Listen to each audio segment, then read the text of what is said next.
알고 있는 한 분이 거의 30여 년 가까이 식물인간으로 병원에 누워 계십니다. 갈 때마다 마음이 되게 아파요. 여러분, 식물인간이라는 것은 대뇌가 손상이 돼서 의식과 운동 기능이 없어지고, 하지만 그에게는 호흡이 있습니다. 그리고 소화가 됩니다. 흡수합니다. 이런 모든 것들은 다 할 수 있으니, 그러나 가만히 쳐다보면 살아있으나 죽은 자입니다. 그런데요, 내가 그리스도인이면서도 불구하고 영적인 식물인간으로 살아가는 경우는 여러분들이 얼마나 안타깝게 여기고 있는지 모르겠습니다. 우리 모두 하나님께서 각자에게 말씀하시는 것이 너는 나실인으로 살아라 라고 말씀하시고 계신 거예요. 내가 나실인으로 살지 못하게 되면 우리는 그리스도인임에도 불구하고 영적인 식물인간으로 살아갈 수밖에 없어요. 나실인은 하나님께서 무엇을 명령하시고 있냐면 술과 독주를 마시지 말라 그랬습니다. 너는 누구냐면 하늘에 속한 자야, 하늘로부터 온 자야, 내가 난 자식이야, 즉 영원한 생명의 사람이야. 그러니 너는 이 정체성을 가지고 방향성을 잃지 말아라. 그 방향이 어디냐면 저와 여러분들은 앞으로 죽어서도 하나님의 나라에 가는 것이지만 이 땅에 살아가는 날 동안도 하나님의 나라 사람으로 하나님의 나라를 위해서 살아가는 이 방향성을 잃지 않게 하기 위해서 너 술과 독주를 마시지 말라 이렇게 말씀하시고 계십니다. 혹자는 이렇게 생각합니다. 나실인은 삼손에게 나실이니라 이렇게 말씀하신 것 같지만 그렇지 않습니다. 삼손에게 나실인으로 살라고 말씀하신 게 아니라 모두에게, 하나님의 백성들에게는 나실인으로 살기를 하나님께서 명령하시고 있다는 것을 놓치지 마셔야 합니다. 두 번째, 하나님께서 말씀하시고 있는 것은 부정한 것을 먹지 마라 라고 말씀하시고 계세요. 그럼 부정한 것이 뭔가요? 부정한 것이라는 것은 죽은 것을 말씀하시고 계세요. 성경에서 죽었다 하는 이 표현은 하나님과 나 사이에 분리된 것을 죽었다 이렇게 표현하고 있습니다.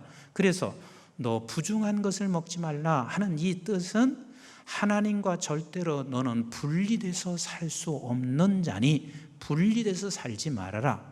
이 말을 더 쉽게 여러분들에게 말씀드리면 하나님 없이는 살 수 없습니다. 이 뜻을 말씀하시고 계십니다. 우리가 생명을 소유한 사람이라 할지라도 내가 하나님 없이 사는 것이 바로 부정된 음식을 먹는 것이고, 이런 사람은 살아있으나 죽은 자입니다. 다시 말하면 영적인 식물 인간과 다를 바가 없다 그 말입니다.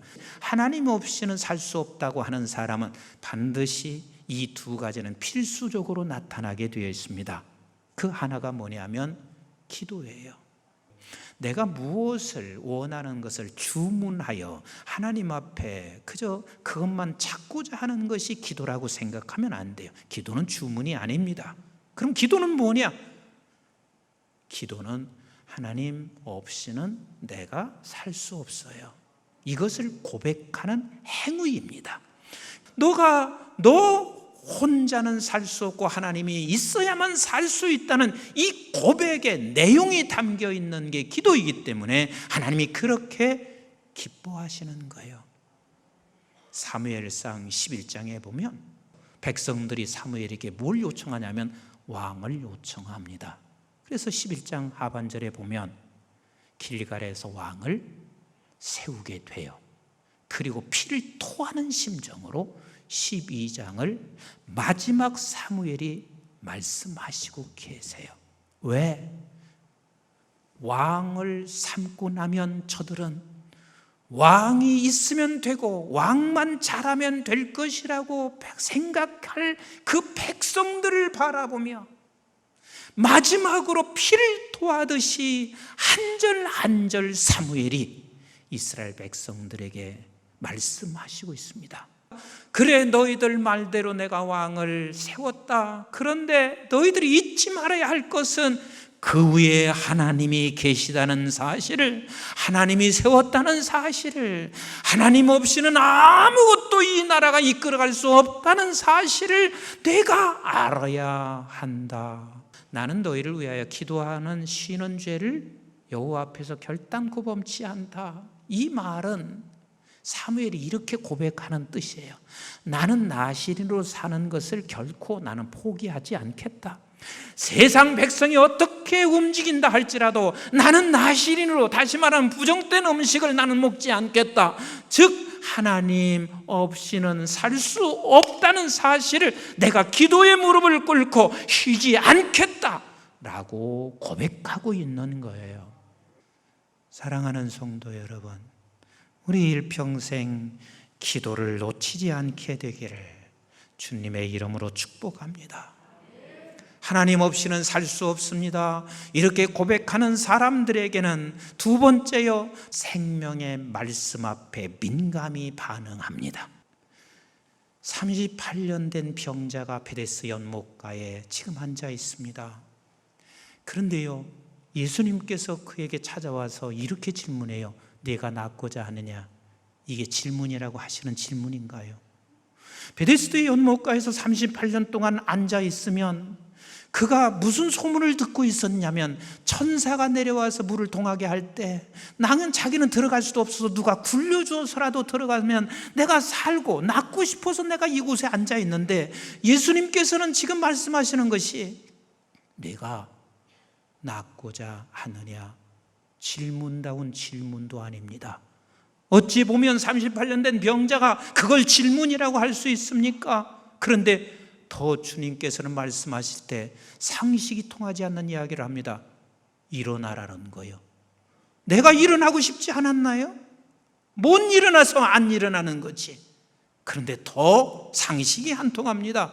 뭐라고 하시냐면, 내가 있는 거 들고 걸으라는 거예요.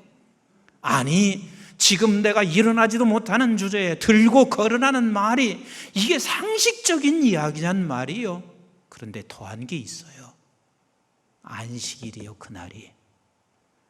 여러분, 병자들은 안식일을 율법주의자들만큼 더 잘 알고 있습니다. 그렇게 성전에 들어가서 한 번이라도 예배하고 싶은데도 불구하고 저들은 예배 한 번 들어가지 못하고 있습니다. 그래서 이 안식일이 얼마나 엄한지를 저들은 더 알고 있네요. 그런데 그날 일어나서 짐을 들라는 말이, 이건 저가 생각할 때는 도저히 비상식적인 이야기예요. 예수님께서 상식이 없는 질문도 하시고 상식이 없는 것을 지금 나에게 말씀하시고 있지만, 그는 그 말씀에 반응을 했을까요, 안 했을까요? 반응을 했어요. 반응을 했단 말이요. 일어나라 할 때 일어나는 반응을 했단 말이요. 걸으라 할 때 걸은 반응을 했단 말이요. 하나님께서는 이렇게 역사하시는 우리 하나님이세요. 우리 예수 그리스도께서 십자가에 달려 돌아가시는 게 상식적인 건가요? 그런데 우리 주님께서는 하나님이 말씀하시는 것이니 내가 반응해야 하기 때문에 이 반응이 너무 힘들고 어려워서 우리 예수님께서는 겟세마네 동산에 올라가서 그가 기도를 밤새 하시면서 아버지 하나님의 말씀 앞에 반응을 하셔 그 십자가를 달려 죽으심으로 말미암아 예수 그리스도께서는 영화롭게 영광을 보이셨고, 그리고 우리에게는 생명을 주셨습니다. 하나님 없이는 살 수 없습니다. 아무리 사회복지가 잘 된다 할지라도 하나님 없이는 살 수가 없어요.